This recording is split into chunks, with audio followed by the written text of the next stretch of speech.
일단 하나님 말씀은 요한복음 4장 요한복음 4장을 보겠습니다. 신약성경 제가 주는 성경은 148페이지인데요. 요한복음 4장 23절 한 절만 23절 24절이죠. 23절 24절 같이 읽어봅시다. 시작. 아버지께 참되게 예배하는 자들은 영광 진리로 예배할 때가 오나니 곧 이때라. 아버지께서는 자기에게 이렇게 예배하는 자들을 찾으시느니라. 하나님은 영이시니 예배하는 자와 영과 진리로 예배할지니라. 여러분 뒤에 고린도전서 하나를 보겠습니다. 고린도전서 14장을 좀 보시면 고린도전서 14장 참고적으로 좀 읽어봅시다. 281페이지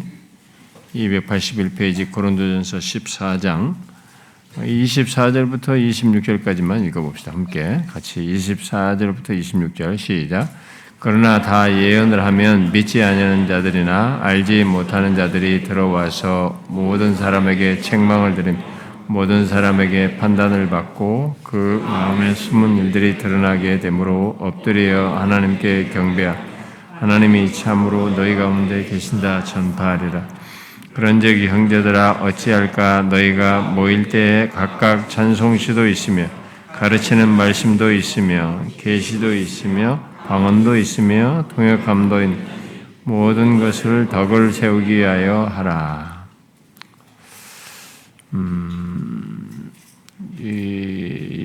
아까 읽었던 23절 이전에는 지금 이제 먼저 23절에 보면 온 교회가 함께 모여 다 방언으로 말하면 알지 못하는 자들이나 믿지 아니하는 자들이 들어와서 너희를 미쳤다 하지 아니하겠느냐 이렇게 하면서 말하는 내용입니다. 조금 연결이 배경적으로 조금 제가 설명을 하는 겁니다. 수련회 우리 지체들이 대체적으로 다 신청을 하셨는데 우리가 수련회는 무슨 일이 있어도 대부분 다 가는 건데 여러분들 중에는 휴가를 달리 쓰셔가지고 휴가를 빠지시는 분들 좀 있는 것 같아요. 근데 여러분들의 어떤 이런 수련회는 1년에 한 번씩 있는 특별한 시간, 사실 휴가도 성격도 좀 있어요. 쉬는 시간이 많아가지고. 근데 하여튼 사모함으로 모두가 가서 같이 은혜를 덧입는 시간이 되면 좋겠고요. 제가 또 마지막 날은 이제 같이 기도회도 하고 그럴 텐데 우리가 함께 연속선상에 지금 전에는 말씀의 연장선상에서 같이 기도도 하는 그런 시간을 가질 수 있으면 좋겠어요.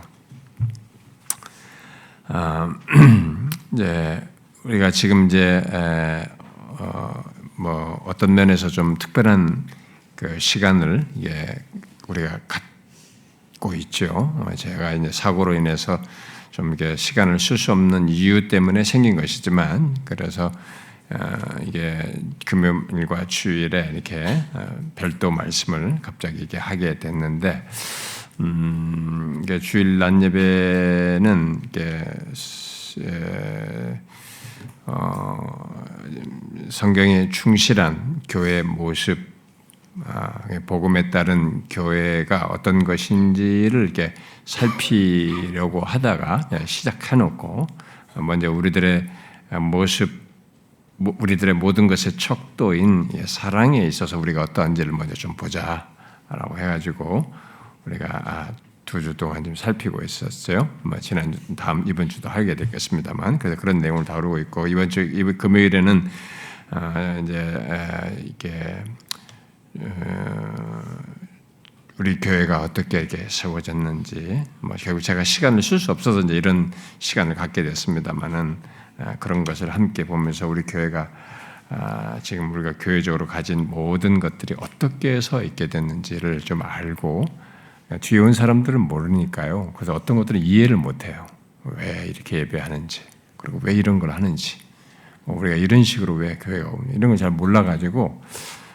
이제 몰라서 못 따라오는 건 괜찮은데 약간 불만스러운 사람도 있어요. 소문 청년들이나 그런 사람들 중에는 이런 것들을 여러분들이 잘 이해를 할 수 있으면 이런 기회 어쩌면은 이런 걸 별도로 말할 기회는 없거든요. 파편적으로 여러분들이 누군가가 조금씩 얘기해 줄 뿐이지. 그래도 중간에 온 사람들도 자기들이 들었던 게 파편적인 얘기이기 때문에 뭐 이래서 그래, 저래서 이렇게 말할 뿐이지 이게 어떤 성경적인 신학적인 그런 또 신앙적인 배경 속에서 있게 된지를 잘 몰라가지고 따라오는데 어려움도 있어서 이런 것들을 이참에 정리를 할 수 있는 하나님께서 그런 저에게 생각을 주신 것 자체가 어쩌면 하나님의 인도라고 저는 생각이 되는데 이런 계기로 이런 걸 하나씩 좀 우리가 알 수 있으면 좋겠습니다. 그래서 앞서서 우리가 두 시간은 제가 간증과 우리 교회 지난 시간을 나누고 지난 시간은 이제 구체적으로 우리 교회 모든 이제 교회 사역 또는 이게 목회라고도 말할 수 있겠죠. 목회가 어떤 중심과 기저 속에서 있게 됐는지를 제가 이렇게 얘기했습니다. 이 목회를 처음 시작하면서 아주 거창하게 그러지는 않았어도 뭐 어떤 사람들처럼 막 굉장히 계획이 구체적으로 이렇게 있지는 않았어도 그냥 항상 하나님의 면전에서 행하면서 주의 임재를 의식하는 가운데 하나님에 의한 순전한 역사를 이렇게 보고자 했고 그런 사역 속에서 그걸 보고 싶었고 그런 사역을 하고 싶었고 그렇게 하려다 보니까 이제 자연스럽게 현실 속에 부딪히는 것이 뭐냐면 인위적인 것을 배제해야만 했습니다. 그것이 하나님에 의한 역사를 대체하는 일이 있기 때문에 대체하는 일이 발생되기 때문에 인위적인 수단과 방법 등 이런 것들을 피하려고 했고 그래서 그런 것들을 피하는 일을 하면서 지금까지 왔습니다. 근데 그게 정말 쉽지가 않았습니다. 지금도 뭐 그건 정말 쉽지 않아요. 지금도 저는 막 누가 옆에서 바람 넣으면은 저도 이게 또 흔들려요. 특히 목사들이 막 아주 바람 넣거나 막 그러면은 흔들립니다. 그 욕구가 있어요. 그런 걸 사용하고 싶은 말이에요. 근데 지금까지 그렇게 하지 않았는데 쉽지 않아요. 목사들만 잘 압니다. 성도들이 알긴 알지만 제일 잘하는 것은 다 목사들이 제일 잘 알아요. 목사들이 양심상 자기들이 다 알고 있어요. 자기가 이런 걸 왜 쓰고 있는지, 왜 이렇게 하는지 다 압니다. 아는데도 쓰는 거예요. 방법을. 그런데 그렇게 되면 어쨌든 하나님에 의한 순전한 역사는 제한받아요. 그리고 믹스업 됩니다. 뭐가 있는 것 같지만 역사가 있는 것 같지만 거기는 믹스처예요. 뒤섞인 게 있게 돼 있습니다. 자, 이제 오늘은 이제 그런 교회 사역 목회 속에서 하나님에 의한 역사를 기대하며 인위적인 방법을 쓰지 않으려고 하는 것들 속에서 그렇게 하는 것 속에서 가장 중요한 내용인 예배에 대해서 얘기를 제가 좀 하겠습니다. 우리 교회가 왜 이렇게 예배드린 거야? 이렇게 할 수 있어요. 여러분들 중에서도 어떤 사람들이 앞에 나와서 뭐 찬양팀이 가서 쫙 이렇게 왜 안 하냐, 열린 예배 스타일 안 하냐, 이렇게 이제 뒤온 사람들이 얘기했단 말이에요. 자기들이 본 것이 있어서 이게 왜 그러냐, 우리들의 예배가 왜 이러는 거냐, 우리들의 예배를 이렇게 드는 거냐, 이런 것에 대해서 생각을 해봐야 된다. 이것이 그냥 생각 없이 이렇게 형성된 건 아니고요. 지금 제가 말한 이런 것들을 그대로 반영한 겁니다. 여러분들 이제 생각을 해봐야 됩니다. 예배는 굉장히 중요합니다. 예배는 일단은 누구든지 기독교라는 것을 제대로 알기 위해서도 이 예배라는 것을 안 믿던 사람도 예배를 하나님을 예배하는 것 속에서 기독교가 이런 것이구나. 그리고 하나님을 예배 속에서 만나기 때문에 그 사람에게도 굉장히 중요하고 처음 믿는 사람에게도 굉장히 중요하고 그 다음에 신자가 돼서도 자신들의 신앙과 삶의 중심에 예배가 있어요. 하나님을 예배하는 것 속에서 모든 것을 다 가지고 뭐 요즘은 이제 하도 우리가 이제 너무 모이는 예배에 집중하다가 사람들이 뭐 그것만 있지 삶이 엉망이다 보니까 그래서 뭐 삶의 예배라는 말을 많이 썼단 말이에요. 언젠가부터 뭐 대학생 때부터 해가지고 그런 얘기가 이 대학생 선교회를 위시해가지고 90년대, 80년대, 막 2000년대, 2010년대 이런 것들이 굉장히 많이 강조됐습니다. 그래서 젊은 친구들에게는 그런 것에 영향받은 이제 젊은 사역자들, 이런 사람들의 삶의 예배, 우리가 여러분 예배에 대한 우리 예배 진수 설교에도 보면 삶의 예배를 제가 다루잖아요. 이제 후발적으로 다루죠. 그래서 삶의 예배라는 걸 많이 우리가 합니다. 이제 하는데 이제 어설프게 삶의 예배라는 걸 하면서 정작 하나님이 처음부터 우리가 하나님의 백성들이 공동 예배예요. 공동체 완성될 하나님 나라에서도 우리가 예배가 공동 예배거든요. 그게 그런 것을 경시하면서 이게 삶의 예배만 강조하는 이런 모순된 모습을 가지고 있는 거예요. 그러니까 여기서 뭐가 문제가 있는 거죠. 우리들 공동 예배라는 이 예배가 너무 문제가 있기 때문에 그런 일이 나온 거예요. 그래서 이 예배가 지금 굉장히 중요한데 여기서 모든 신자들은 하나님을 만나는 특별한 시간을 갖고 있고 온 공동체가 하나님을 영화롭게 하고 그런 가운데 하나님이 임재하시는 굉장히 큰 시간이에요. 정말 하나님을 만나는 시간이거든요. 하나님과 우리가 교통하는 시간이고 그래서 그분의 임재 속에서 찬송 중에 기도 중에 말씀을 통해서 우리의 영혼이 하나님과 교통하는 거예요.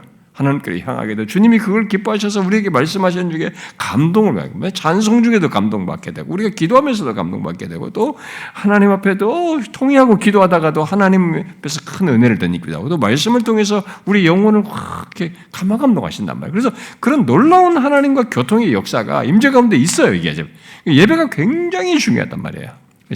여기서 무너지면 다른 다 무너져 진짜. 껍데기가 돼버려요. 그러니까 예배에서 공치면 다른 것이 다 형식적이 돼버리는 거예요. 그래서 제가 우리 사역자들이나 우리들에게 항상 얘기하는 예배 속에서 예배가 사람들이 여기서 하나님을 대면하고 은혜를 덧입지 않고 돌아가는 그런 예배가 돼서는 안 된다라는 걸 제가 항상 강조하는 건데, 근데 이 예배에 대한 그 소중함과 가치가 이제 오늘날은 계속 격감돼 무너지는 거예요. 이제 사람들을 의식해서 무너뜨린 겁니다. 그래서 우리들은 예배가 지금 짬뽕이에요. 어떤 데는 콘서트예요. 공연이에요. 자기들끼리 즐기는 겁니다. 자기들끼리 열광이에요. 도대체 무엇을 위한 예배인지를 모르는 거예요, 이게.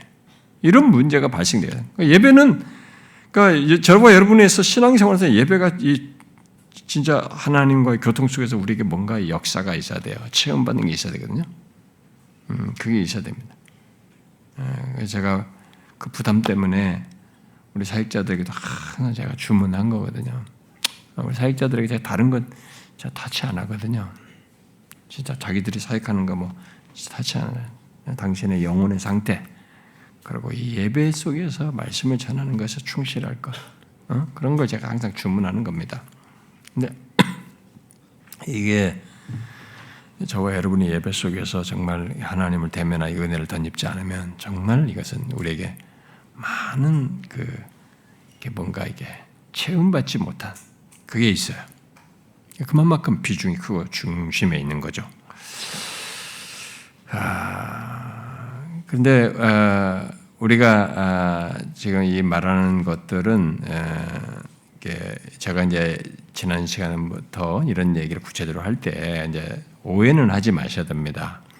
우리가 교회 사역 목회에 대해서 얘기하고 예배에 대해 이런 얘기할 때 어떤 사람들은 참 삐딱하게 얘기한단 말이에요. 그러면 너네만 옳으냐 이렇게 한단 말이에요. 우리가 참된 교회 이런 단어를 써가지고 참교축에 참된이라고 쓴 것 때문에 그러면 너네만 참된 교회 이런 말을 한단 말이에요. 사람들 전혀 그런 게 아니거든요. 그건 정말 하나님 앞에 우리가 죄를 범하는 거죠. 우리 사역자들 그렇게 하지 말자고. 진짜 그런 생각하지면 안 된다. 이런 말도 내가 하기도 하거든요. 혹시나 해가지고 장교주 목사들에게도 우리만 옳다 이런 얘기를 하려고 하는 건 아닙니다. 그런 건 아니고 단지 그 어떤 것도 우리 교회 안에서 행해지는 이런 것들이 여러분들이 그냥 우리 주변에서 있는 이런 흐름 속에서 그냥 대충 하는 게 아니라 생각 없이 해온 것이 아니고 나름 성경에 충실하려고 하는 씨름 속에서 있게 된 것들이고, 그런 것을 알고 우리도 예배에 대한 이해를 바르게 하고 잘 참여하고자 해야 된다. 그런 바른 이해 속에서 바른 태도와 중심을 가지고 참여하려고 해야 된다라는 차원에서 이런 얘기를 하는 것입니다. 그러면서 괜히 대세적으로 주변에서 하는 이런 대세적인 것 거기서 좀 뭔가 있어 보이는 이런 것들에 너무 이렇게 마음이 동해가지고 왜 이렇게 안 하고 우리는 이렇게 하냐 이런 것에 너무 이렇게 그런 걸 기준으로 삼아가지고 이 포스트 모더니즘 정신을 따라서 기호적으로 예배를 생각하고 말하는 이런 모습은 좀 여러분들이 지양해야 된다라고 생각이 됩니다. 우리 특히 젊은 친구들 중에는 그런 게 있단 말이에요. 그래가지고 요즘은 다 이 젊은이들, 이 포스트 모더닌 정신에 있는 사람들에게 맞추기 위해서 예배를 계속 바꾸거든요. 모든 교회들이 계속 바꿉니다. 저는 이제 하여튼 그런 얘기 좀 하겠습니다만은 여러분들이 먼저 어떤 예배 방식이든 좋아요. 좋은데 일단은 그 중심에 중요한 게 예배 속에는 진짜 하나님이 계셔야 돼요. 그리고 예배자들은 하나님과 교통하는 게 분명히 있어야 돼요. 그리고 그러려고 하다 보니 하나님에 의한 역사를 보기 위해서는 우리가 하나님께 영과 진리로 여기했는데 여기에 해당하는 무엇이 있어야 돼요. 인위적인 우리의 무엇을 가지고 자꾸 이것을 영과 진리로 있을 이런 것들을 대신하려고 하는 이런 시도를 하지 말아야 되는 거예요. 인위적인 무엇을 자꾸 하게 되면 이것이 있는 것처럼 하나님이 역사하시는 것처럼 하나님이 감동하시는 것처럼 성령께서 우리에게 크게 역사하시는 것처럼 생각을 하게 만드는 거예요. 그게 우리에게 큰 문제가 되는 겁니다. 그렇게 시간 해놓고 전혀 하나님에 대한 의식과 그 예배 속에서 하나님을 대면해서 갔던 이 은혜의 역사가 삶으로 이어지지 않는 이런 모순된 모습들이 있는 거란 말이에요. 그래서 이제 여러분들이 이런 것을 좀 기본적으로는 그것이 중요한 걸 알고 생각을 해야 된다. 그런 걸 어떻게 하면 잘 가질 수 있을까? 그렇게 했을 때 어떤 예배가 가장 좋으냐? 이런 문제를 고민하면서 우리가 온 것이다라는 것을 생각을 해야 된다는 것입니다. 그래서 예배가 어떠느냐는 것은 우리의 신앙과 삶의 모든 것을 결정할 정도로 너무 중요하다는 것을 알고 생각을 해야 된다는 것이죠. 그런데 우리들 모두가 심지어 저 같은 목사들까지 예배를 이렇게 자신이 어려서부터 본 게 있거든요. 어디서 자랐건 우리가 이제 본 게 있단 말이에요. 나도 뭐 사역자가 되기 전에 자라나온 배경이 있잖아요. 막 어려서부터 그 교회에서 보고 배운 게 있단 말이에요. 그리고 또 자기 교회든 뭐 다른 교회든 가서 본 것도 있고 주변에서 교회들이 뭐 어디 경배찬양 이런 가본 사람들은 그런 걸 보고 본 것들 있단 말이에요. 본 것이 있다 보니 본 것을 따라서 예배하고 그 예배 방식을 수용을 한다는 거죠. 다 원래 그렇게 하는 거야라는 인식이 다 생긴 거죠. 우리가 본 것을 따라서 예배는 저렇게 하는 것이구나라고 인식이 다 생긴 거죠. 그래가지고 이런 인식이 생겼는데 이 인식이 과연 하나님이 원하시는 예배냐, 성경이 충실한 예배냐라는 질문을 거의 안 갖고 경험 속에서 축적되고 나에게 생겨난 인식을 따라서 그냥 그렇게 예배하면 된다라는 생각이 우리들에게 보통 있는 거예요. 별 생각 없이 예배를 하는 거죠. 그러나 예배는 우리들만의 무엇이 아니기 때문에 꼭 생각해야 됩니다. 예배하러 온 나만의 우리들만의 무엇이 아니라는 것을 생각을 하고 굉장히 진중하게 생각을 해야 돼요. 근데 저는 오늘날 목사들이 이게 목사들이 굉장히 중요하거든요. 왜냐 참교조 목사들도 얘기하는데 목사들이 얼마나 진중하게 생각하는지에 대해서 그냥 질문이 생겨요. 왜냐하면 내가 볼 때도 저렇게 저런 방법을 쓴다는 것은 저건 너무 인위적이고 뭔가를 사람을 생각한다는 게 분명한데 그렇게 한단 말이에요. 그래서 생각을 좀 해봐야 돼요. 일단 예배는 1차적으로 예배의 대상이신 하나님께 영광을 돌리고 그를 기쁘시게 하는 것입니다. 일단 이게 가장 중요한 사실. 하나님을 영화롭게 하며 그를 기쁘시게 하는 것이. 하나님은 그런 예배가 아닌 그런 비중이 있는 사실이 이렇게 무시되거나 그것이 예배 속에서 나타나지 않는 예배에 대해서는 하나님이 받지 않을 수 있어요. 여러분 성경의 역사 보면 하나님이 예배를 받지 않아요. 아는 사례가 얘기잖아요. 여러분 이사야서도 보면 너희들이 성전 마당만 밟는구나 이렇게 했단 말이에요. 마치 번제를 들고 수양이 되고 뭐 소와 뭘 다 드린단 말이에요. 예레미야도 너희들이 여호와의 전제라 여호와의 전제라 이 거짓말을 믿지 마라. 열심히 했단 말이에요. 아니다 말이에요. 그러니까 하나님이 받지 않는 예배가 있을 수 있는 거예요. 우리는 이 부분을 생각해야 되거든요. 그래서 우리들끼리 이제 모여서 예배 행위를 한다는 것, 내가 예배하면서 뭔가를 여기서 막 경험하고 느꼈다는 것에 다 예배를 드렸다라고 이렇게 만족하는 우리 스스로 규정하여서 예배 속에서의 어떤 만족을 갖는 이 문제를 조금 이렇게 판단을 해봐야 돼요. 좀 진단을 해봐야 된다는 거죠. 내가 생각하는 우리끼리 모여서 이렇게 뭐 예배를 해서 그때 생겼을 때 어떤 즐겁고 여기서 뭔가 있는 거 가지고 이게 예배를 잘 드렸다고 생각할 수 있느냐라는 생각을 해봐야 된다는 거죠. 그러면 이제 질문해봐야 돼요. 그럼 어떤 예배를 드려야 되느냐라고 할 때 성경은 구약에서부터 예배와 관련한 말씀이 넘쳐납니다. 제가 조금 전에 좀 받지 않은 예배 이런 것도 있고, 뭐 하여튼 예배를 드리는 것은 모든 제사나 이런 걸 하면서 예배를 드리는 공동적으로 모이는 이런 것들을 넘쳐난단 말이에요. 그런데 이제 그런 모든 것을 다 이렇게 대변하는 성경의 대표적인 말씀이 이제 요한복음 말씀이에요. 예배와 관련해서는. 그러니까 참되게 아버지께 참되게 예배하는 자는 이렇다. 이렇게 명확하게 말을 하고 있단 말이에요.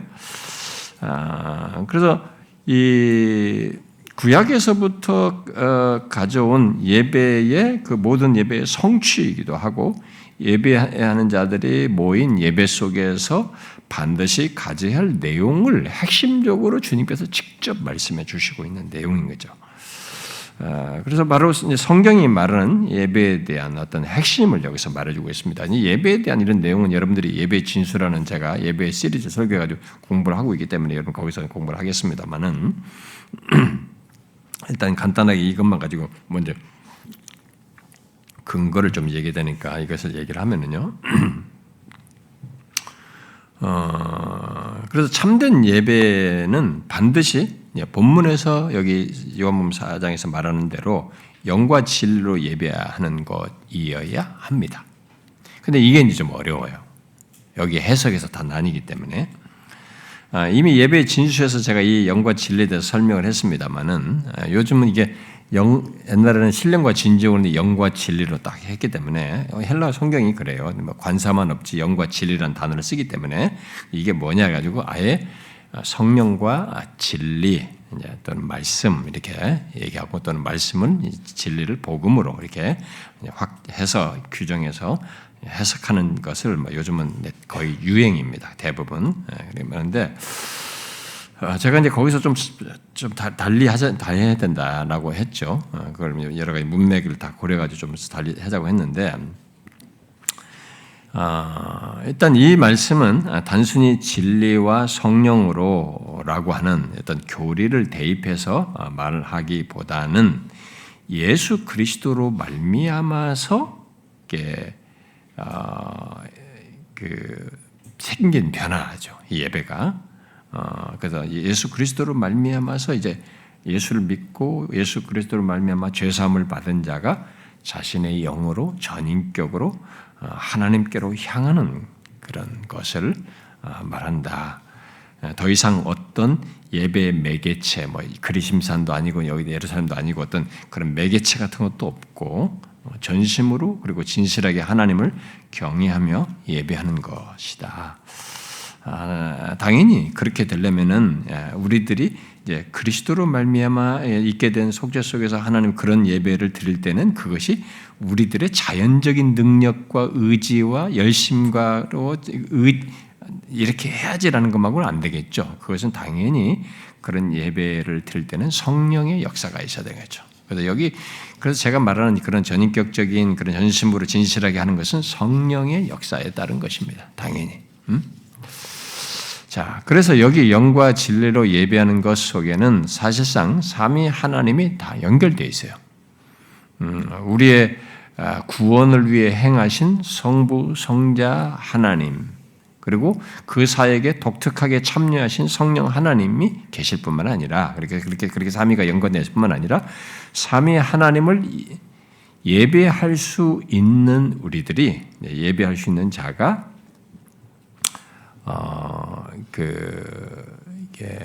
성부, 성자, 이제 그러니까 예배할 수 있는 자가 되게 하신 성부 성자 하나님과 또 영과 진리로 예배하도록 예배자 안에서 역사하시는 성령 하나님으로 우리가 예배를 하는 것이어서 결국은 예배의 대상에서뿐만 아니라 예배할 수 있는 자가 되어서 예배하는 모든 것에 삼위 하나님이 다 관여되어 있어요. 그 예배는 삼위 하나님이 다 관여되어 있습니다. 연결되어 있어요. 그래서 예배는 삼위 하나님이 예배의 대상이라는 것에서부터 시작하고 당연히 그래서 삼위일체 대상이어야 되고 예배의 대상이시면서 또 예배의 원천이고 또 예배할 수 있는 근거이시고 그리고 예수 그리스도의 이름으로 모든 것이 가능하게 된 거죠. 그리스도의 구속에 힘입어서 가게 되는 것이고 그리고 예배하는 데에서도 역사하시는 성령의 역사로 성령으로 감동하시 이끄심 속에서 예배하는 것이어서 예배 자체도 삼위일체적이에요. 그래서 예배에서 가장 중요한 것은 그렇게 삼위 하나님을 예배하며 동시에 그 삼위 하나님 안에서 예배하는 것입니다. 그러므로 우리들이 예배할 때 가져야 할 1차적인 초점은 삼위 하나님을 경배하며 그에게 영광을 돌리고 그를 기쁘시게 하는 것입니다. 소위 수직적인 거예요. 예배는 1차적으로 수직적이에요. 하나님과 우리가 하나님께로 향하는 것이죠. 이 수직적인 것이 1차적입니다. 그런데 수직적인 것만 있느냐? 그렇지 않습니다. 이방 종교는 신에게만 달래야 돼요. 신에게 몰입해야 됩니다. 굿하는 사람들도 귀신 접하는 애들 그 사람들도 귀신 접하려고 여기에만 몰입하거든요. 모든 이방신은 신에게만 접합니다. 기독교는 그렇지 않습니다. 기독교의 예배는 수평적인 게 함께 있어요. 수익적인 뿐만 있지 않습니다. 수평적인 게 함께 있어요. 그러니까 우리가 함께 읽은 이제 고린도서 14장이 이제 그것에 대한 어떤 힌트가 되는 내용을 말해주고 있습니다. 고린도 교회 성도들이 예배 속에서 이렇게 덕을 세우지 못하는 일이 있었던 거예요. 그래서 바울이 그것을 지금 바로 잡아주고 있는 거거든요. 그 26절에서 이제 못 알아듣는 방언으로 이제 거기서 그렇죠? 못 알아듣는 거. 내가 23절에부터 있기도 했습니다만은 이 못 알아듣는 방언으로 이렇게 진행되어서는 안 된다. 예배 속에서 모든 이들이 알아들을 수 있는 언어로 진행되어서 모두가 함께 마음을 같이 하고 자신들 안에서 무엇이 진행되고 있는지를 아는 것 속에서 예배하는 것이어야 된다. 그러니까 예배는 여기에서 전체가 어떤 일방적인 신과에만 얘기하고 방언으로부터 하나님과 직통만 하고 또 여기 일부 사람들만 그게 아니라 모두가 알아듣고 이렇게 그런 알아듣지 못하는 건 하지 않고 모두가 알아듣고 함께 예배에 참여하는 것 속에서 있는 이런 수평적인 어떤 것이 있는 거예요. 하나님을 예배하는 것 속에 이게 같이 있어야 되는 거죠. 그래서 설사 믿지 않는 자들이나 알지 못하는 자라도 예배에 참여해서 자신들 와가지고 뭐가 문제인지를 알게 되는 거죠.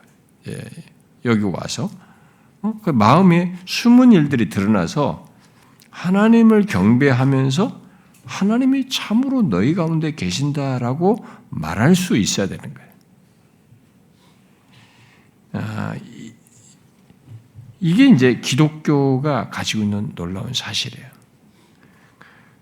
예배 속에는 이렇게 수직적이면서도 수평적인 것이 있어서 이 하나님께 예배하는 것 속에 우리들이 그 하나님의 임재와 그분이 역사하시는 것과 또 그 역사 속에서 우리들이 반응하고 여기에 숨은 것들 들어가고 어떤 사람까지 와서도 이렇게 반응하는 이런 일들이 있어야 되는 거죠. 그래가지고 야 하나님이 참으로 너희 가운데 계신다 이렇게 말할 수 있을 정도예요.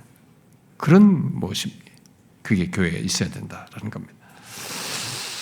자, 그런데 이제 기독교 예배가 이제 바로 그래야 되는 거죠. 그런데 여기서 이제 우리가 이제 질문할 것은 오늘날 우리들의 이제 예배인 겁니다. 과연 우리들이 이런 참된 예배를 하는가 하는 거죠.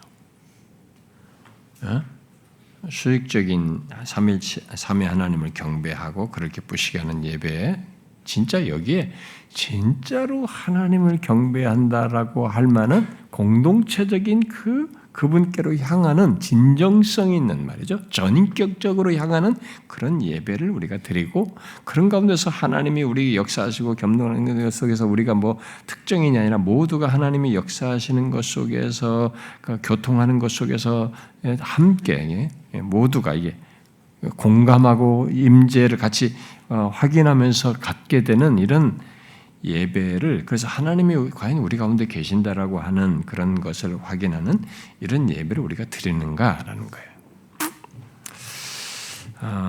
저는 개척 이전까지 다양한 예배를 보고 경험하고 이렇게 인도도 했습니다. 다양한 예배를 방식. 왜냐하면 보고 배운 게 그것이고. 시켰기 때문에 뭐 교회에서 하던 대로 했고 시키는 대로 했고 또 부교육자 때는 또 주변에서 막 하는 것을 따라서 하였단 말이에요. 교회에서 요청하는 것도 있었고 그래서 뭐 제가 부교육자 청년부터 이럴 때는 서서히 우리나라의 찬양팀이라는 것이 막 좀씩 사람들이 있었어요. 뭐 이제 대학생 선교를 중심으로 가지고 최덕신 뭐 이런 사람들로 해가지고 서서히 찬양팀들이 등장하기 시작하는 사람들이 등장했고 싱어들이죠. 그러면 거기에 밴드들도 같이 있었고 그리고 후에 이제 여러분이 80년대인가요, 90년대부터인가요, 뭐 경배와 찬양이 두란노 오늘의 교회를 통해서 뭐 이렇게 유행하기 시작해가지고 그런 찬양이 이제 교회 부서들 안에서 수련회 때 그런 방식을 하는 것에 저도 부교육자 때 했어요. 그들 이미테이션 하는 게 아니라 이렇게 같이 찬양 팀 앞에 나와 찬양하고 이렇게 하는 걸 했습니다. 그리고 유학 중에 제가 여러 다양한 예배를 보고 경험했습니다. 그러면서 무엇이 성경에 충실한 예배인지를 생각하게 됐어요. 어떤 교회는 제네바 전통, 칼빈의 그런 제네바 전통을 따르는 그런 교회들은 진짜 이 악기도 전혀 안 쓰고 앞에 선창자에 따라서 찬양을 하고 그리고 그 사람들이 시편을 찬송을 해요. 그런데 이 회중이 열렬하게 찬송해요. 우리는 찬송을 이렇게 저는 이제 결절이 생겨가지고 성대 결절에서 목을 저도 힘있게 찬송을 못할 때가 있고 예배 인도할 때 그렇지만 앉았을 때는 좀 그렇게 해서 그게 제일 지금 안타까운데 찬양은 진짜 목소리 깔아서 찬양하면 안 되거든요. 한 옥타브들을 이렇게 하면 안 되거든요. 그렇게 찬양해버릇하면 안 되는 것입니다. 찬양은 진짜 어떤 면에서 이렇게 탁 서가지고 이렇게 찬송이 가지고 목소리를 높여야 되는 거죠. 내가 할 수 있는 모든 걸 최선을 다해 찬양해야 돼. 그게 나는 찬양의 바른 방식이라고 봐요. 근데 그 사람들이 그 앞에 선창자에 따라서 하는데 제가 휴가 때 작년에 집회하러 갔다가 그 교회를 다시 갔을 때는 그전 같아 보이진 않았어요. 이 사람들이. 근데 제가 유학 때는 진짜 선창자에 의해서 전체가 목소리를 찬양해요. 악기도 없어요. 온 성도가 그렇게 열심히. 그것이 정말 인상적이었어요. 시편으로 부르면서. 그렇지만 저는 시편만 부르진 않잖아요, 지금. 네. 그것만 또 옳다고 생각하지 않았기 때문에. 이런 것들을 다 보면서 제가 이제 더 무엇이 바르게 예배하는 것이냐라는 질문을 더 갖게 된 것입니다. 그리고 저는 이제 우리 한국 교회 예배를 생각하게 됐습니다. 자연스럽게 그런 것들을 경험해서. 근데 갑자기 경배와 찬양이 유행을 했기 때문에 무엇이 바른 이런 것인지 그게 너무 열광적이었고 갑자기 막 센세션을 일으켰잖아요. 막 그거 안 하면은 막 교회가 아닌 것처럼 다 따라갔잖아요. 무엇이 이제 성경에 충실한 예배인지 생각하게 된 거죠. 근데 우리들 안에는 이제 오랫동안 이게 수직적 우리나라가 그렇죠. 이게 너무 수직적인 예배만 집중해가지고 이게 수평적인 이런 것을 좀 경시한다라고 생각을 해가지고 그런 것이 좀 고착되고 좀 뭔가 경직됐다고 생각해서 이런 경배와 찬양이라는 것으로 이렇게 사람을 이렇게 도전을 했다는 거 이게 탁 깨우쳤다고 할까요? 어쩌면 좀 자극을 줬다고 할까. 이 틀을 흔드는 일이 생겼죠. 그래서 찬양에 대한 가치를 좀 일깨운 측면이 있어요. 그런데 일단 그런 것에 대한 반발로 경배와 찬양이 너무 이렇게 붕또한 극단으로 가는 그런 모습을 볼 수 있었어요.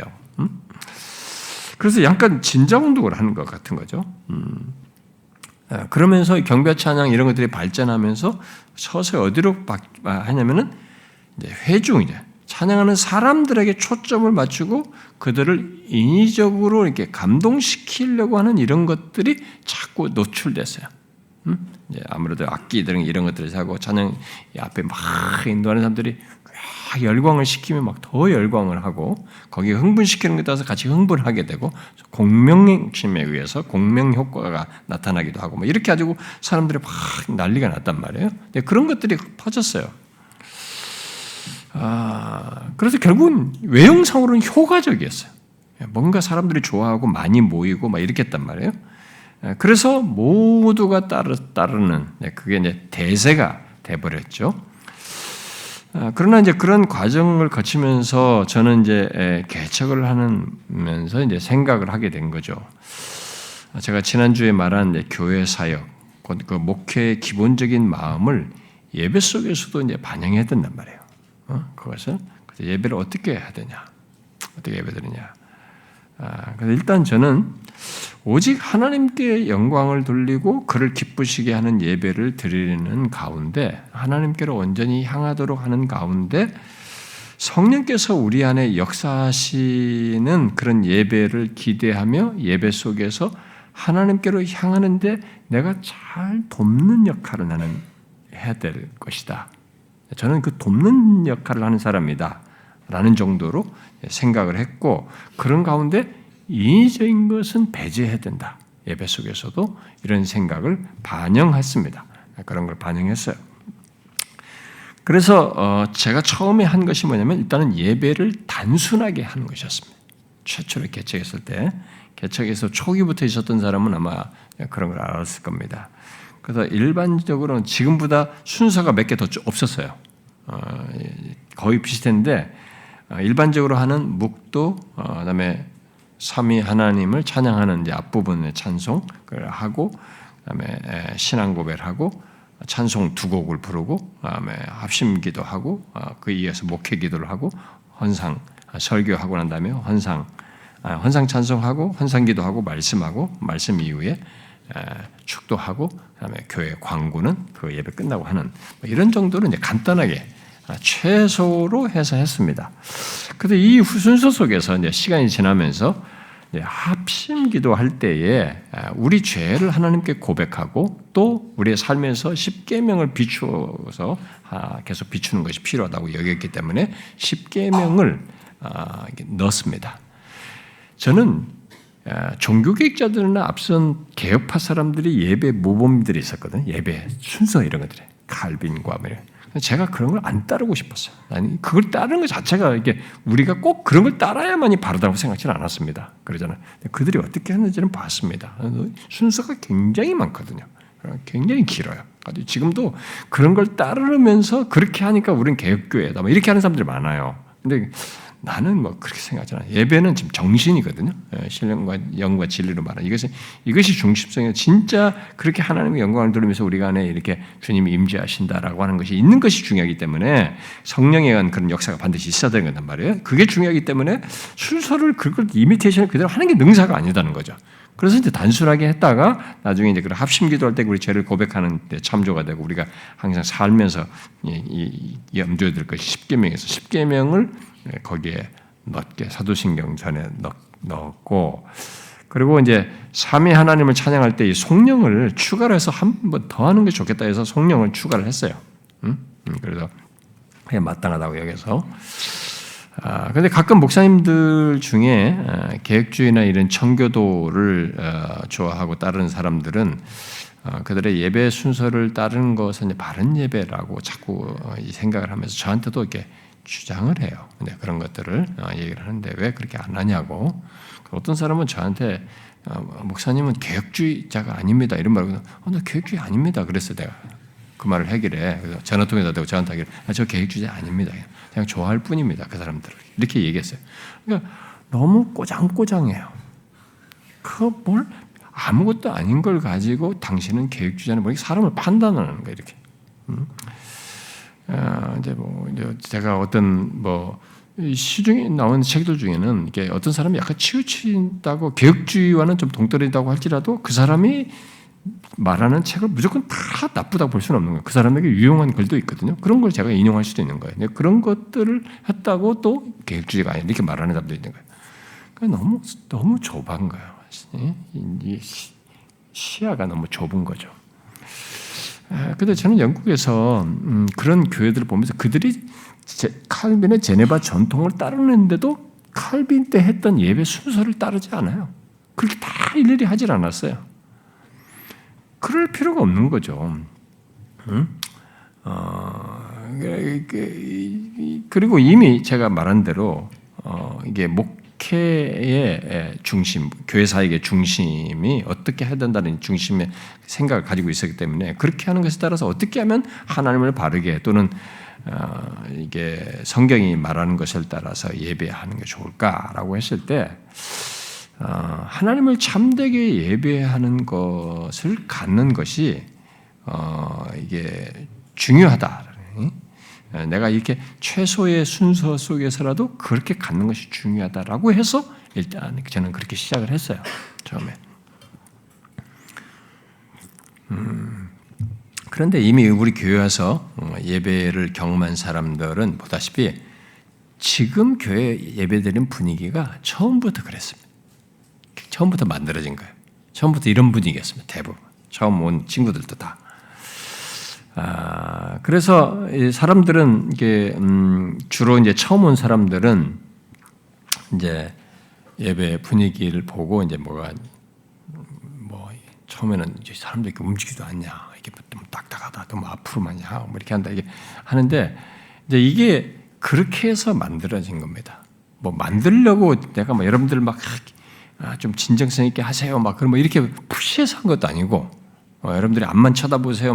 딴 데 쳐다보지 마세요. 이렇게 해서 한 것도 아니고 처음부터 사람들이 진짜 예배하면서 이렇게 감동받고 은혜 받는 이런 것이 처음부터 쭉 있게 됐어요. 그런데 이제 처음 온 사람들이 가끔 하는 말이 뭐냐면 근데 왜 성가대는 없어요? 이렇게 한단 말이에요. 이 교회는 왜 성가대도 없고 주부도 없냐? 이게 이 두 가지 지적을 많이 하는데 저는 주부는 필요 없다고 봤어요. 처음부터. 그건 그냥 낭비다. 우리 소식지면 된다 이건. 그냥 우리가 여기서 그냥 예배에 집중하는데 우리가 따라가면 하면 좋겠다 이렇게만 했습니다. 그렇게 했고 그래서 이제 성가대를 넣지 않았는데 이제 성가대가 설명할 필요가 있겠죠. 나중에 찬양에 대해서 얘기할 거라면 좀 더 말해볼 수도 있겠습니다만은 일단 제가 별도로 찬양에 대해서 말할 수 있으면 하고 싶습니다. 이 부분은 또 여러분 정리할 필요가 있으니까 하면 좋겠는데 못할지도 몰라요. 지금 시간이 나중에 모자라가지고.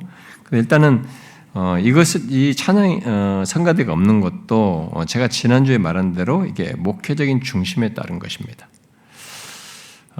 일단 먼저 성가대가 없는 것, 찬양이며 모든 것도 제가 다 그렇습니다. 좀 이따 다른 것도 얘기하겠습니다만 성가대가 없는 것은 오늘날 이제 교회들의 성가대가 이미 성경적인 예배 속의 그 찬양에서 많이 이탈해 있고 이탈했다는 것을 교회에서 성장하면서 봐왔고 또 부교육자로 오랫동안 사역하면서 봐왔습니다.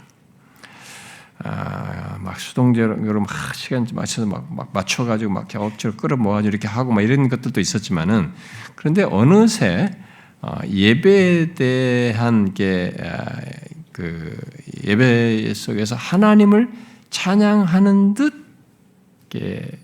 보이지만 예배 속에서 성가대가 이렇게 대부분 가사가 하나님 찬양하는 거잖아요. 하나님을 찬양하는 듯 할 뿐 그 앞에 서기까지 예배장 앞에 사람들 딱 그 예배 현장에 서기까지의 과정에서부터 찬양이 어떠해야 되는지 대한 하나님을 찬양하고자 하는 열심과 진실함과 어떤 마음과 태도로 참여하는 것에서 너무 다른 앞에 섰을 때와 그 오기까지 그런 과정이 너무 다른 위선적인 이런 것들도 너무 많이 봐왔습니다. 그리고 예배 속에서의 성가대에 대한 이 반응이 왜 하나님께 찬양을 했으면 그것을 그냥 아멘 하거나 이렇게 할 수도 있는데 막 박수를 치고 난리예요. 또 심지어 목사님이 다 박수 한번 쳐주라고 그러거든요. 그 나는 이게 도대체 뭐냐 이게 하나님께 영광을 돌리는데 결국 성가대에게 이 찬양, 이 박수를 하는 게 뭐냐 이게 이런 것들도 있는데요.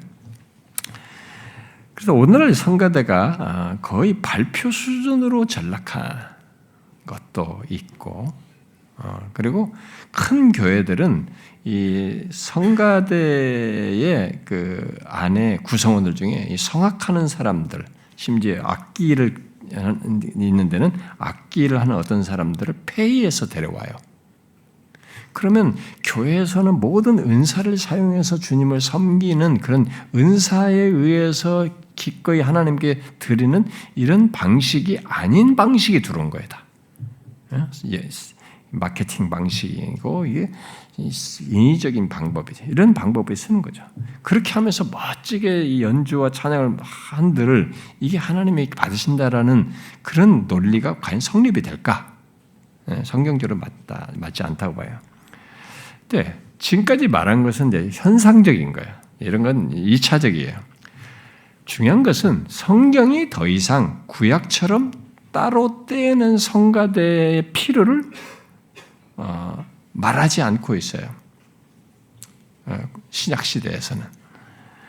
신약 교회에서는 그런 자들을 둘 필요가 없이 모두가 함께 하나님을 찬양하는 것을 구약에서 그걸 구별했던 것처럼 모든 성도들이 하나님을 찬양하는 것의 정신을 반영했어요. 그래서 여러분들이 모든 성도들에게 시와 찬미와 뭐 이렇게 하고 이렇게 하는 것들이 다 그리스도인들이에요. 이 수신자들 모두를 말해요. 그리스도인 전체가 아니에요. 특정인을 구분해서 묘사한 내용이 시작 성경에 없어요. 그런 게. 모든 성도들이 그렇게 하는 겁니다.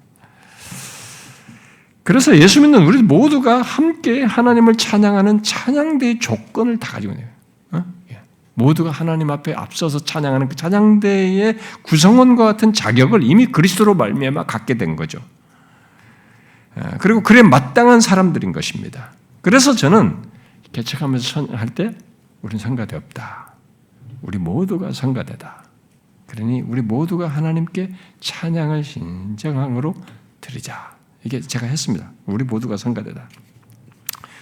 여러분들이 잘하시다면 화음을 넣어도 된다. 화음하다가 가사에 집중 못할 것 같기 때문에 집중 못할 것 같으면 화음 넣지 마라.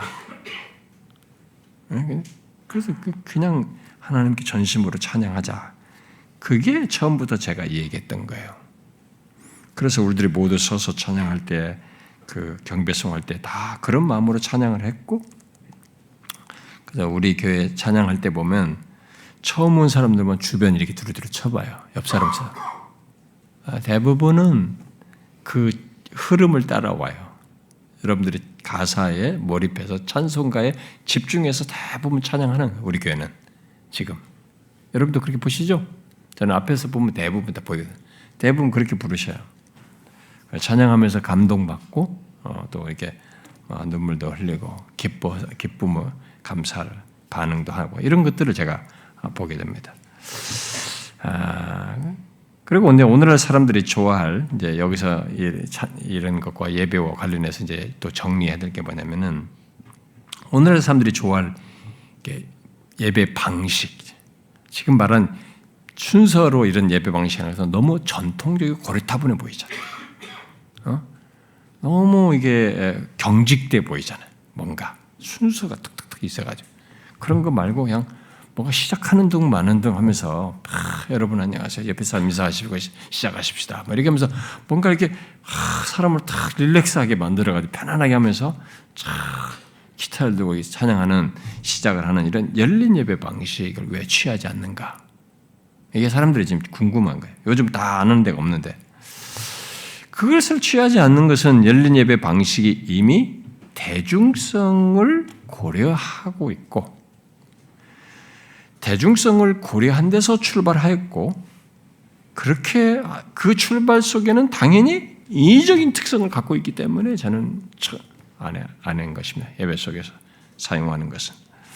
사람들은 이것을 예배에서 목사 외에 그러니까 왜 열린 예배를 방치느냐? 기존 교회는 너무 목사 혼자서 다 리드하고 있지 뭐가 예배 다른 사람들 수동적으로 참여하는 것 같아서 모든 사람이 함께 여러 사람이 함께 예배를 참여한다는 것, 성도들이 함께 참여한다는 그래서 누구나 와서 다 참여하고 목사는 그냥 그런 것에 자기가 혼자 인도하면 너무 목사가 권위만 나타나는 것 같은데 모두가 참여함으로써 목사 권위도 나타내지 않고 모두가 함께 한다는 그런 의미도 있고 그래서 그게 더 자연스럽고 호소력이 있고 공감력이 크다. 그래서 그런 방식을 쓰는 게 현대인들에게 더 맞다라고 해가지고 그런 방식을 쓰는 게 나는 그게 다 꽁수라고 생각하는 거예요. 다 속임이에요. 그런 논리가. 그렇게 생각할 것을 생각하고 그걸 무마하겠다고 쓰는 방법인 거죠. 하나님을 생각하는 게 아니라 자꾸 사람들의 그런 것이다라는 생각 속에서 나오는 발상들이다라고 보는 거죠. 그래서 예배, 목사 외에 더 많은 사람들이 이게 회중의 예배에 참여하는 문제이기도 하다라는 식으로 생각하면서 그렇게 참여시키는 이런 방법을 사람들이 생각을 합니다. 그래서 제가 예배 참여 문제는 제가 나중에 별도로 얘기하겠습니다. 왜냐하면 이게 온라인 예배 예배 참여하는 문제와 또 연결되기 때문에 그 문제를 꼭 다뤄야 되거든요. 지금은 이제 대세가 됐고 이거 안 하면 큰일 나요. 모두가 거기에 목을 메고 있기 때문에 이것도 한번 얘기를 해야 된단 말이에요. 우리는 이걸 왜 하지 않는지 이것도 얘기를 해야 되기 때문에 나중에 별도로 하겠습니다. 그래서 일단 여러분들이 이제 이런 내용들을 다 알 필요가 있어요. 알아야 우리 교회 이러하는 걸 따르는 데서도 좀 이해를 하고 뭐가 분별을 해서 할 수 있고 우리 주변에 대세하는 거 이런 것들에서도 분별을 하죠. 뭐 그 해도 옳고 바른 좋은 거 말씀도 좋고 다 좋으면 좋고 유익이 되면 되지. 그게 우리들이 위험한 일이에요. 누가 책임집니까? 아무도 책임 아닙니다. 그 유익 때문에, 효과 때문에. 내가 효과만 보면 끝인 거예요. 이 실용주의거든요. 이 실용주의가 주는 파괴성 때문에 기독교가 계속 망개지는 겁니다. 나중에 제가 얘기하겠습니다. 일단 이 시간은 여기에 좀 이 내용이 좀 연결해서 열린 예배, 아까 말한 그런 순서가 아니고 왜 이런 고리타분한 방식을 쓰고 열린 예배 방식 이런 것들을 이렇게 하지 않느냐라는 것에 대해서 좀 얘가 정리를 좀 해둘 필요가 있습니다.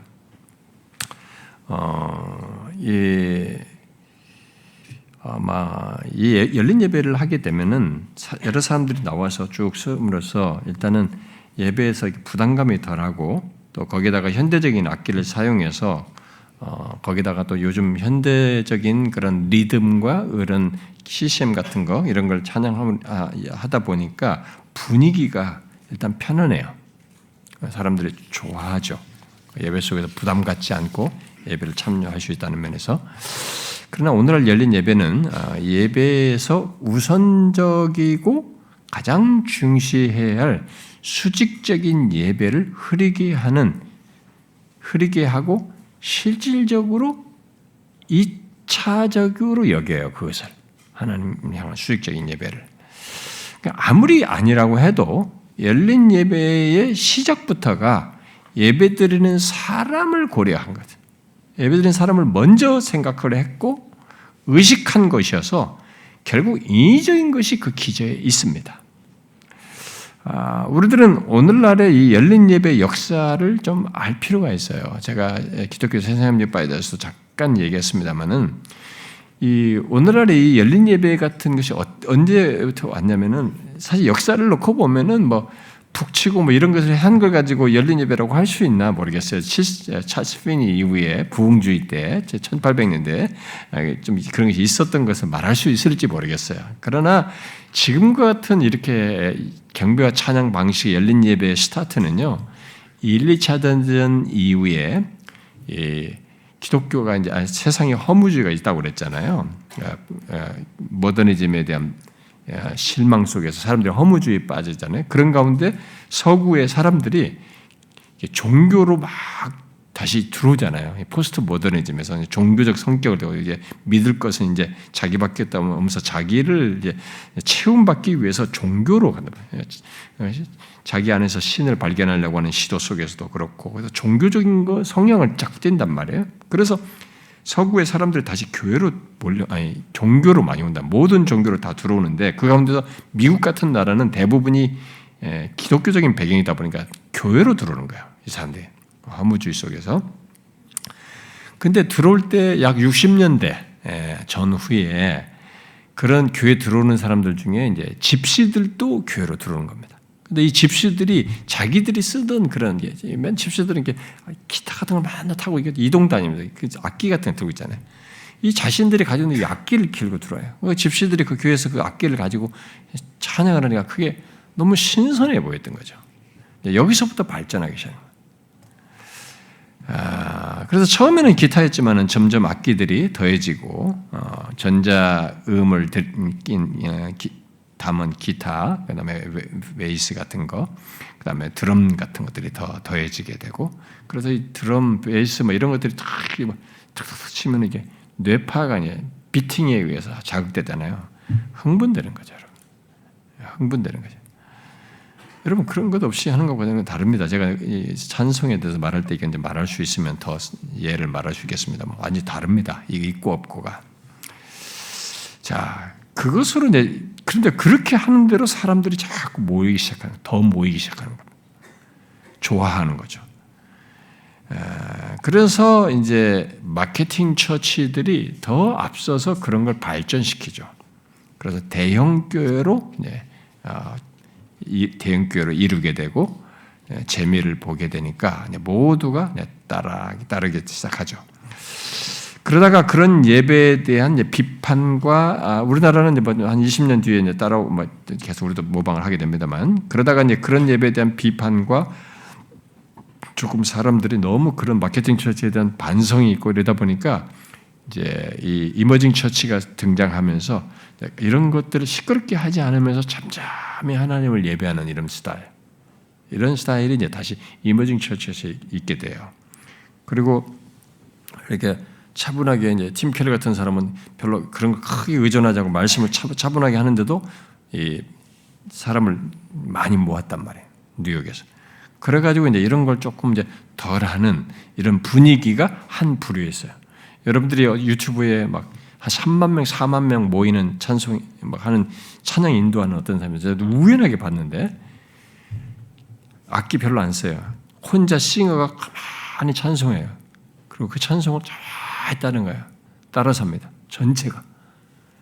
한 곡을 반복해서 몇 번 해요.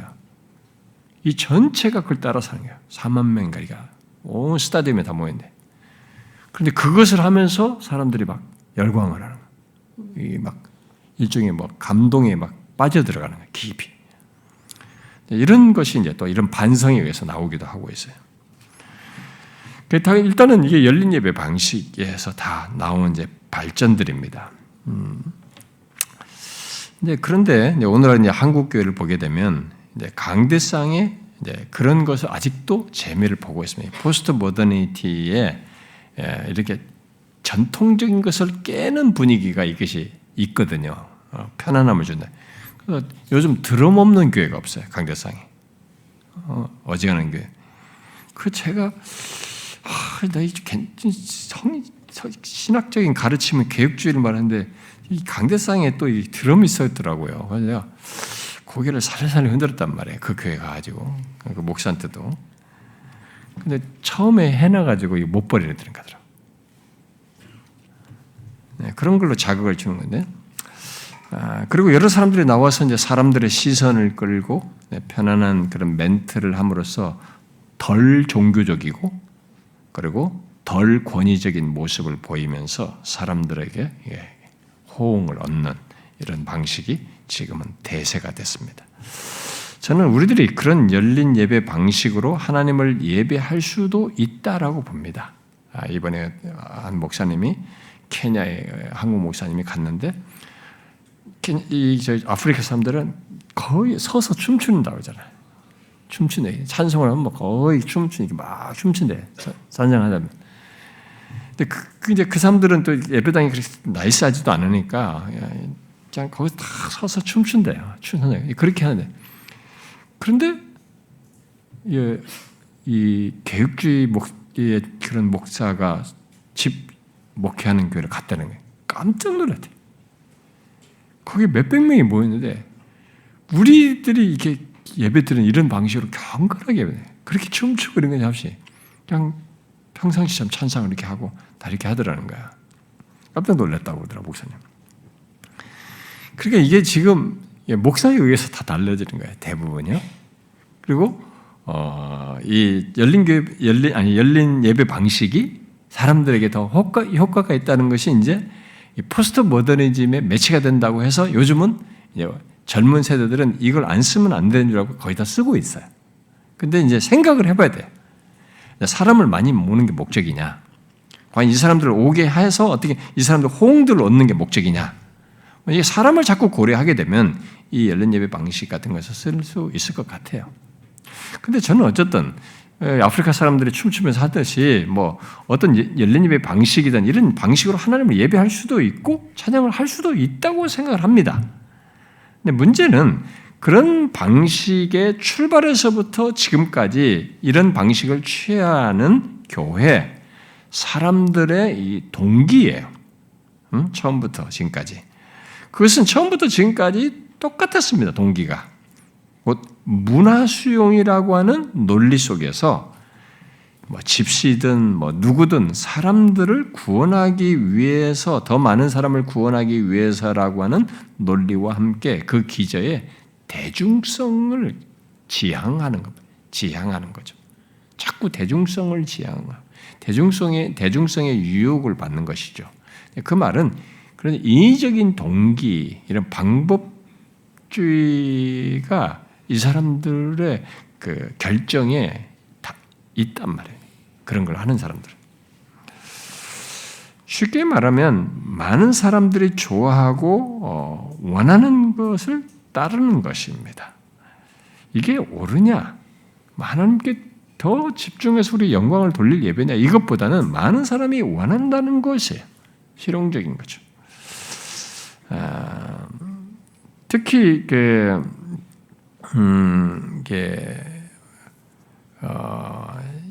이런 것에 오늘날 사람들에게는 이제 처음 온 사람들, 교회 처음 오는 사람들에게는 그런 식으로 이렇게 비팅이 있고 이런 악기를 쓰는 것이 익숙하잖아요.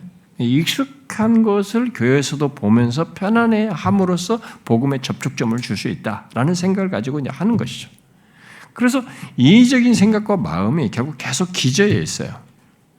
요즘 이 포스트 모더니즘에 젖은 젊은이들은 전통적인 예배 방식을 너무 종교적이라고 생각해요. 너무 권위적이라고 생각해요. 여러분 우리 교회도 보면 제가 혼자 예배 인도하잖아요. 앞에 인도하잖아요. 그러니까 목사 혼자 다 하네 이렇게 할 수 있는 거예요. 제가 아까 그랬죠. 나중에 설명하겠습니다. 저는 예배를 인도자는 아까 말한 것처럼 그런 예배를 하나님께로 향하고 하나님이 우리 가운데 임재 역사하신 걸 제일 잘 돕는 역할을 해야 된다. 그것을 잘하기 위해서 이게 앞에 인도자다. 이런 생각으로 하는 거거든요. 그런데 이제 어떻게 보면 모르는 사람들은 이게 뭐 혼자 다 안 해요. 너무 종교적인 애니, 권위적인 애 이렇게 여길 수 있어요. 그래서 거부감을 느낄 수 있습니다.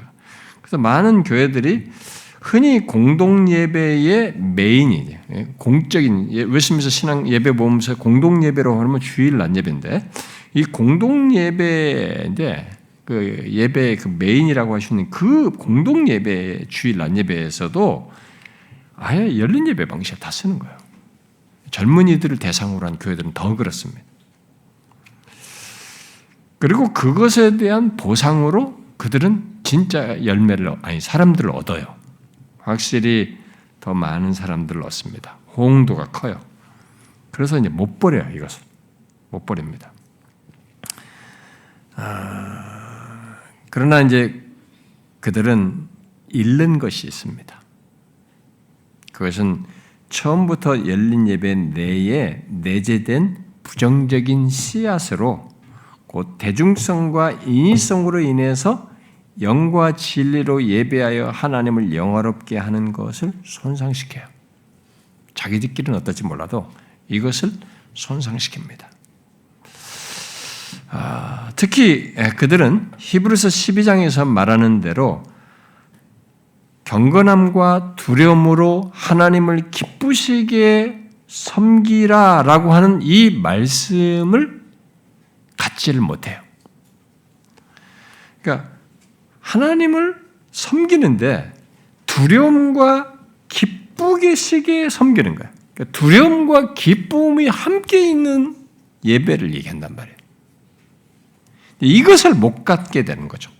그러니까 하나님을 경외하며 그를 기쁘시게 섬기는 것을 균형 있게 갖지를 못합니다. 자기들끼리는 뭐 기쁘다고 할지 모르겠어요. 이런 것은 내가 기쁘다고 할지 모르겠어요. 근데 오늘날 사람들은 예배 참여라는 것도 여기 사람들이 예배 순서를 많이 맡아서 하는 것으로 이제 생각을 해서 열린 예배를 이제 말을 하는데 예배 참여를 맡아서 이렇게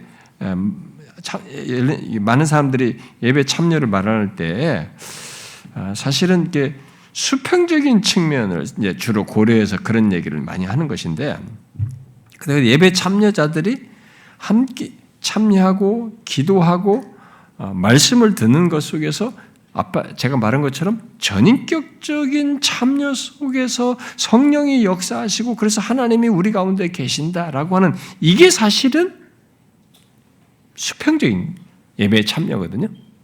누군가 순서를 여러 사람이 맡아서 하는 게 아니라 지금 어떻게 해서든지 온 공동체가 하나님께로 향하는 가운데 하나님의 임재 가운데 우리가 모두가 인지하는, 같이 공감하는, 같이 예배에 참여하는, 같이 찬송하고 같이 기도하고 같이 말씀을 듣는 가운데 전인격적으로 우리가 함께 참여하는 가운데 성령의 역사로 모두가 하나님의 임재를 경험하는 게 이게 이제 수평적인 거예요.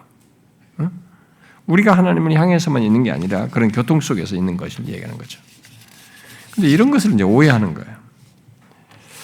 그런데 열린 예배를 이제 바로 이런 수평적인 측면을 자신들이 예배하는 방식으로 결국 인위적인 것으로 이제 만들려고 하는 것이죠. 그래서 정말 열린 예배 방식 속에는 그런 것들이 많이 섞여 있죠. 그런 걸 일반적으로 많이 드러내잖아요. 그래서 하나님 자신에 의한 어떤 경외심과 하나님 자신에 대한 경외심과 그를 기쁘시게 섬기는 것을 함께 갖질 않고 막 사람들을 선동해서 막 기쁘게 하자 이렇게 해놓고 또 감동을 막 자기들이 짜내긴 하는데 거기에 하나님에 대한 이 경외심이지. 그리고 이 기쁨조차도 성령의 감동 속에 있는 기쁨 이런 게 아닌 만들어낸 이런 것들이 너무 많더죠. 자기들끼리 좋아하고 자기들끼리 감동 있게 하고 감동받는 듯 한데 심지어 기뻐하는 듯 한데 하나님 자신에 대한 두려움은 거의 없고 그런 것의 임재 같은 걸 경험하지 않는 그런 것을 이제 보게 되는 거죠. 그래서 지금까지 제 경험 세계 속에서 본 가장 이제 성경에 충실한 예배라고 하면은 제가 지금까지 본 것 중에 하나는 놀랍게도 예배 인도자가 오직 회중들로 하여금 온전히 하나님께로 향하도록 잘 돕고 이끄는 것이었어요. 제가 하여튼 외국에서 경험까지 보아서 볼 때 저게 가장 성경에 충실한 예배구나. 예배 인도자는 자기가 드러나는 것도 아니에요. 오직 회중들로 하여금 온전히 하나님께로 향하도록 잘 돕고 이끄는 것이에요. 그런 가운데 하나님께 영광을 돌리고 그의 임재를 경험하는 것이 그게 예배 속에서 가장 충실한 성경이 충실한 그런 예배다, 공동 예배다라는 생각이 들었어요. 저는 그것이 이게 성경이 말하는 것이고 이게 근본적으로 우리에게 말하는 오늘 이게 주님께서도 말하는 그런 우리가 공동체적인 예배를 드릴 때 말하는 그 예배에서 갖는 어떻게 예배하는가, 참되게 예배하는 것에 대한 어떤 길이라고 생각이 들어요. 그래서 저는 이 예배 방식에서 중요한 것은 그것을 잘 돕는 것이어야 된다. 예배인도 하는 나는. 그래서 제가 올라올 때도 가끔 생각을 어떤 때는 망각하고 올 때도 있었어요. 항상 기도하면서 올라오게 되는데 제가 이게 다른 것에 이렇게 좀 마음이 덜 뺏기고 그렇게만 하려고. 어떤 때는 근데 제가 요즘 가끔 실수해요. 자리 빈 거 보고 이렇게 사인을 줘. 우리 사역자들. 자꾸 뒤에서 막 자리가 사람이 와서 찾는데 막 자기들이 뒤에다 의자만 놓으니까 중간에 비어있는데 그래서 내가 그걸 사인한단 말이야. 내가 이런 걸 안 했거든요. 내가 이렇게 할 필요가 없는데. 나도 내가 마음 뺏기는 거죠. 근데 저부터가 예배에 집중하면서 사람들에게 잘 돕는 것이 이게 내가 해야 될 것이 하나님께로 향하도록.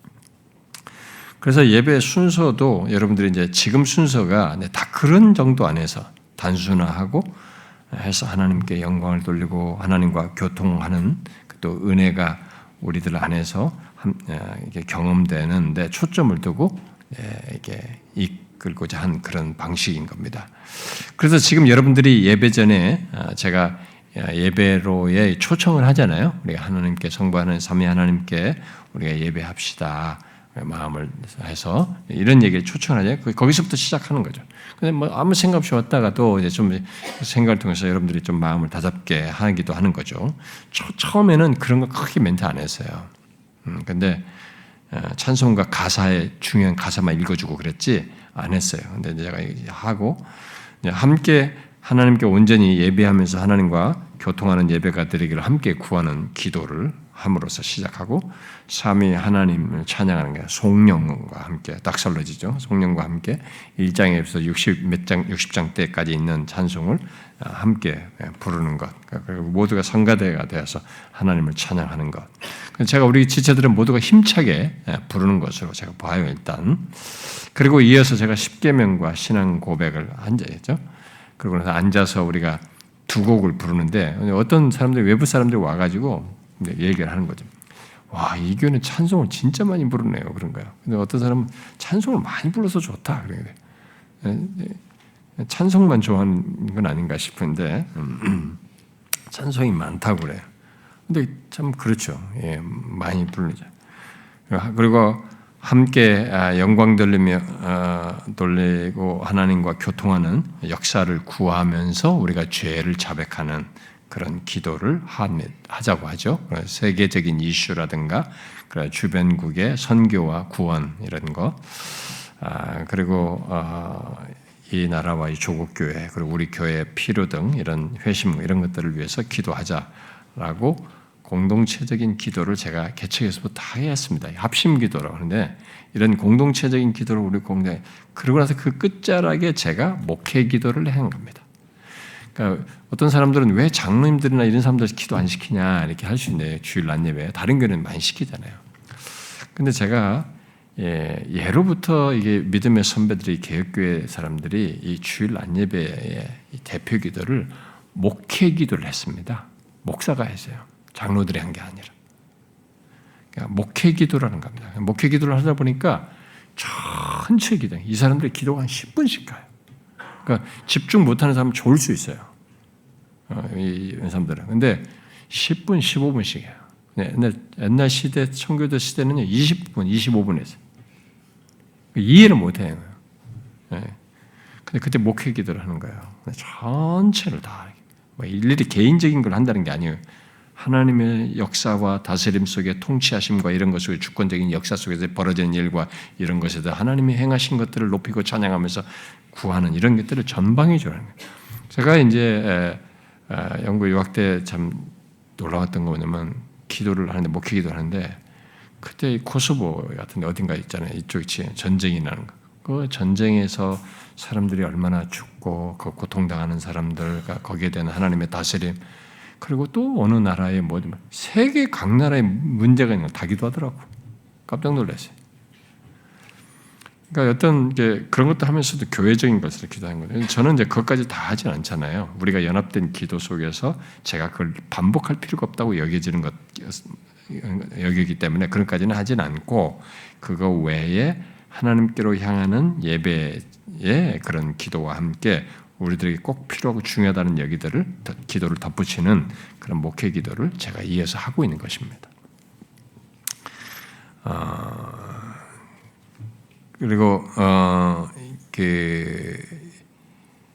다른 교회에서는 대표 기도가 있는데 저는 이런 차원에서 제가 목회 기도를 하고 있어서 옛날에 제가 초기에는 말해줬거든요. 중간에 온 사람들은 모르고 목사 혼자 다 하냐 이렇게 할지도 모르겠어요. 근데 제가 그런 취지에서 사실 하는 것입니다. 그리고 바울이 각 서신 속에 목회적인 기도를 하고 있거든요.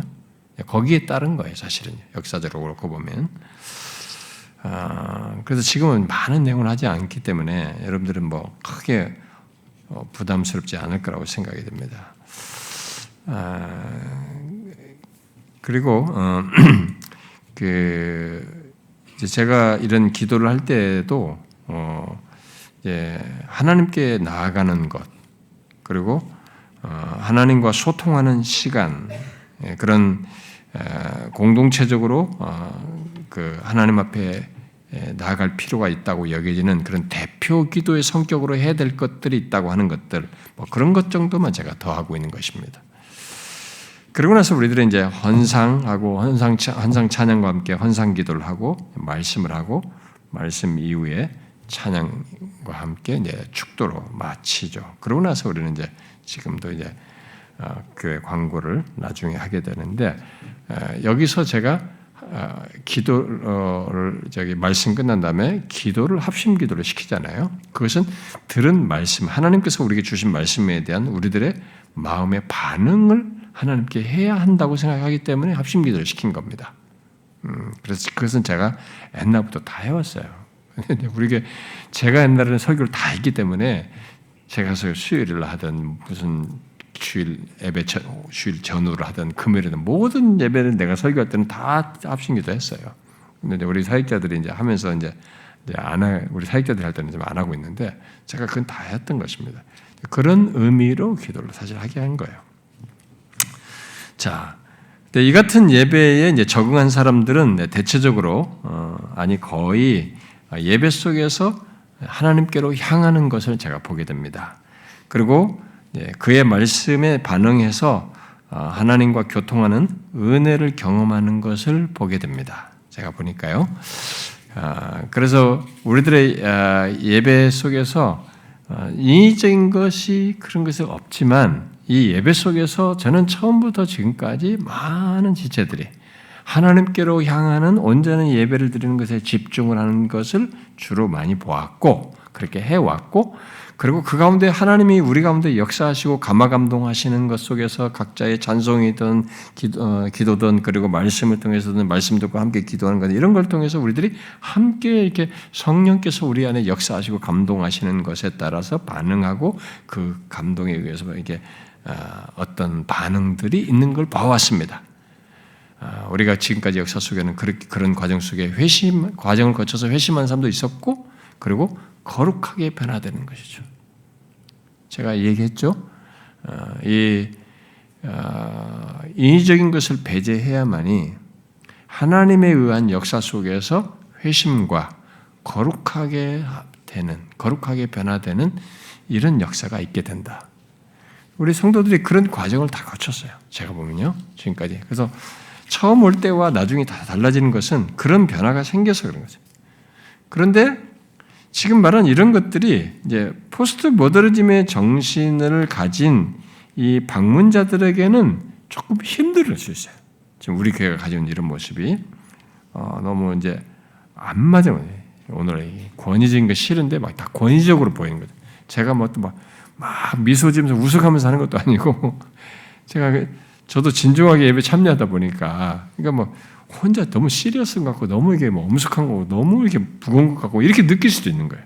그런데 사실 우리들의 마음 안에서는 하나님께 하는 가운데 굉장히 감동과 성령께서 우리 감화감동하시는 이것이 있어서 다 이렇게 예배를 하고 있는 것인데 외형만 본 사람들은 그럴 수 있는 거예요.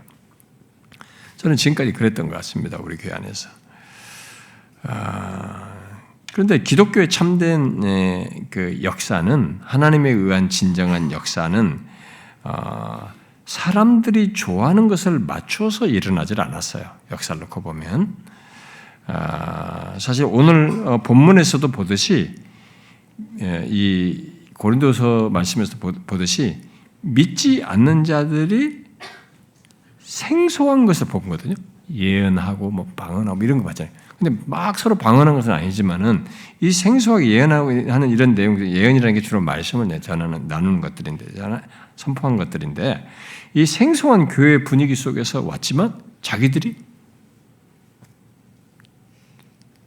죄를 발견한 거죠. 책망을 받았죠.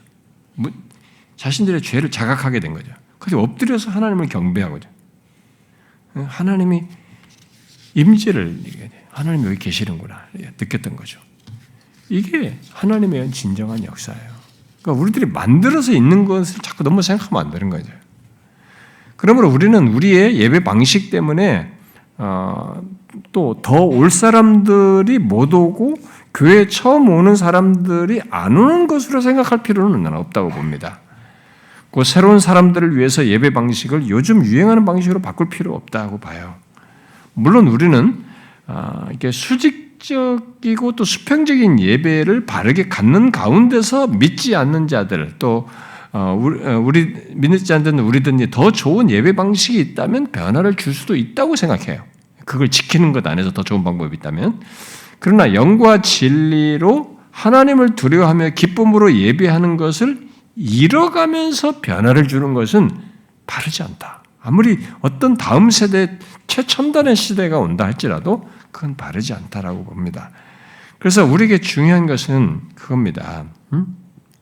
믿지 아니하는 자나 알지 못하는 자가 와도 하나님이 참으로 너희 가운데 계시다 라고 할 그런 예배를 드리며 경험하는 거예요. 이게 지금 중요한 겁니다. 우리가 하나님 여기서 말한 것처럼 야 여기는 하나님이 참으로 계시는구나. 이 믿지 않는 자가 와서도 뭐가 있다 이들에게. 그것을 보고 경험하는 것입니다.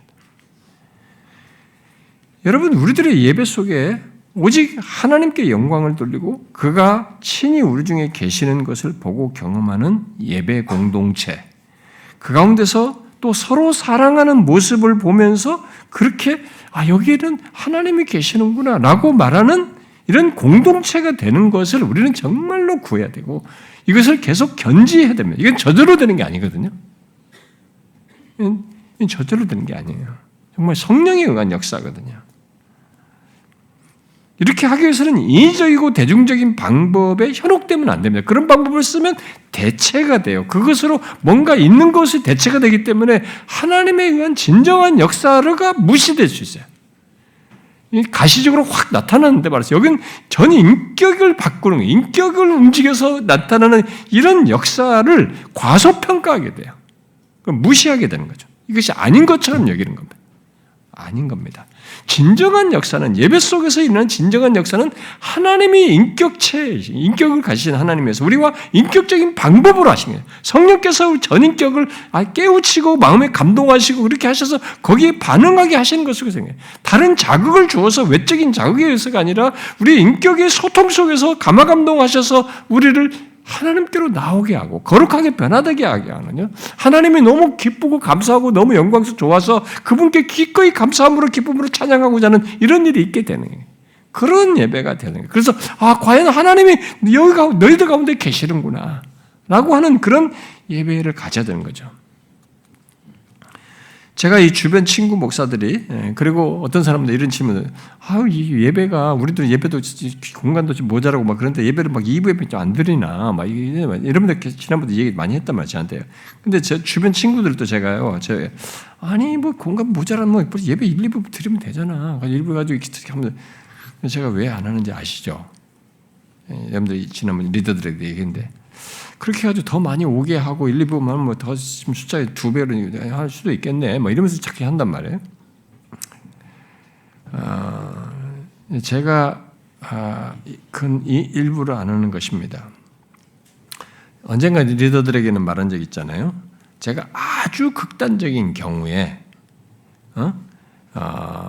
이게 교사들만 일부 예배에 드리게 하고 우리 교회 공식적으로는 예배는 한 번밖에 없는 거 11시 예배로 드리는 걸 하고 뭐 일부 예배에 교사들만 오게 하고 교사들과 이제 어린이들이 같이 예배드리는 이런 방법을 쓸 수는 있다. 극단적인 경우는. 그러나 끝까지 내가 원하는 것은 예배는 나뉘지 않아야 된다라는 게 내가 알고 있는 성경적이고 신학적인 바른 이해로 나는 이해하고 있어요. 저는요. 오늘날은 그렇지 않은 교회가 다 1, 2부 다 드리고 다 이렇게 하죠. 근데 그건요. 역사적으로나 성경적으로나 이 과거를 보면은 그렇게 현대 산물입니다. 이 메가처치들이 나오고 큰 대중적인 교회들, 큰 교회들 나오면서 나온 현상들이에요. 그리고 사람들의 편리를 고려한 것이고 교회 유지를 유용하게 하기 위해서 하는 것들입니다. 교회 한 교회의 구성원은 이 예배로 나뉘면 안 좋아요. 예배 공동체가 나뉘는 것을 저는 반대합니다. 응? 예배 공동체가 일부 예배 공동체, 2부 예배 공동체가 있는 게 나는 바르지 않다고 한 공동체 안에서. 자, 예를 들어서 제가 일부 예배 때 우리가 예배하는 가운데 하나님께서 일부 예배 때는 하나님이 크게 임재하셨어요. 그런데 똑같이 2부에도 그렇게 같았는데 2부 예배는 그게 안 나타났어요. 그럼 어떻게 할 거예요? 그럼 어떻게 할 겁니까, 여러분? 그럴 수도 있지 뭐. 그 사람들 운이 없는 거지. 그거 아니에요, 여러분. 예배 공동체가 나뉘는 건 바르지 않아요. 그래서 저는 이제 공간에 대한 분립을 얘기한 것입니다. 그건 바르지 않아요. 제가 볼 때는 신앙적으로 생각해요. 그리고 현대 산물이에요. 옛날엔 그러지 않았어요. 초기부터 지금까지.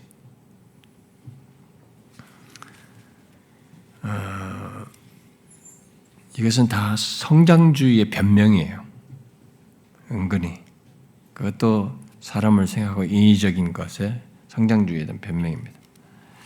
저는 우리들이 이런 대중성과 인위성을 피하고 한 공동체가 하나님을 함께 예배하면서 하나님에 의한 역사를 보고 예배 속에서 하나님이 우리 가운데 임재하셔서 역사하시고 은혜 주시고 그런 가운데 함께 경배하면서 이렇게 있는 역사, 그분에 의한 역사이죠. 사람을 회심케 하고 거룩하게 변화되게 하는 이런 역사가 계속 있게 하면 좋겠어요. 사람이 늘어나는 것도 중요하지만 예배 속에서 결국 그런 하나님이 우리 가운데 계신다라고 하는 것에 의해서 회심이 있고 거룩하게 변화되는 거예요. 물론 신앙생활하면서 우리가 어려움이 있을 수 있고 복잡한 일이 있을 수 있습니다. 그러나 그래도 예배 속에서는 또 다시 그게 깨지는 거예요. 거룩하게 변화되는 것이 있는 거예요. 하나님이 우리 가운데 역사하시고 계시구나라는 것이 계속 있는 교회 공동체가 돼야 된다. 그리고 이것을 위해서 여러분들은 예배를 사모하고 나와야 되고 준비해서 나와야 돼요. 예배 시간 우리 초기에는 다 그랬어요. 요즘은 그런 사람들이 많이 있긴 하지만 거의 예배 시간 30분 전에 다 왔어요. 우리 교인들은 다 초기부터는. 근데 뒤로 사람이 많아져서 좀 늦는 사람도 많고 막 이렇게 하고 그랬는데 우리가 왜 예배 시간마다 11시 문 닫습니까? 그것도 예배 방해받지 않기 위해서 그렇지만은 그 사람들이 시간을 지켜서 오도록 하기 위함도 있는 겁니다. 저도 예배 시간 30분 전에 항상 와서 앉아 있는 것을 버릇을 했어요. 초기부터. 항상 앞에 기도하고 올라오는 이런 습관을 했습니다. 예배에 대해서 여러분들이 굉장히 중요하게 여기셔야 됩니다. 그래서 하나님을 만나는 자리예요. 여러분 비즈니스맨 아주 유명한 사람 만나는 것보다 더 신중해야 돼요. 그래서 일찍 와서 기도로 준비하고 예배 참여하는 그런 것을 해야 돼요. 그래서 저는 예배 속에서도 이런 인위적인 걸 배제하는 것 속에서 정말 하나님에 의한 역사를 예배 속에서 우리가 계속 보고 경험해야 된다. 그래서 고린도서 말씀처럼 외부 사람이 오고 믿지 않는 자가 와도 야 여기는 하나님이 계시는가 보다 라고 말하는 그런 예배 공동체를 우리가 가져야 된다. 그걸 계속 우리가 구하면 좋겠습니다. 여러분도 사모하시고 기도합시다.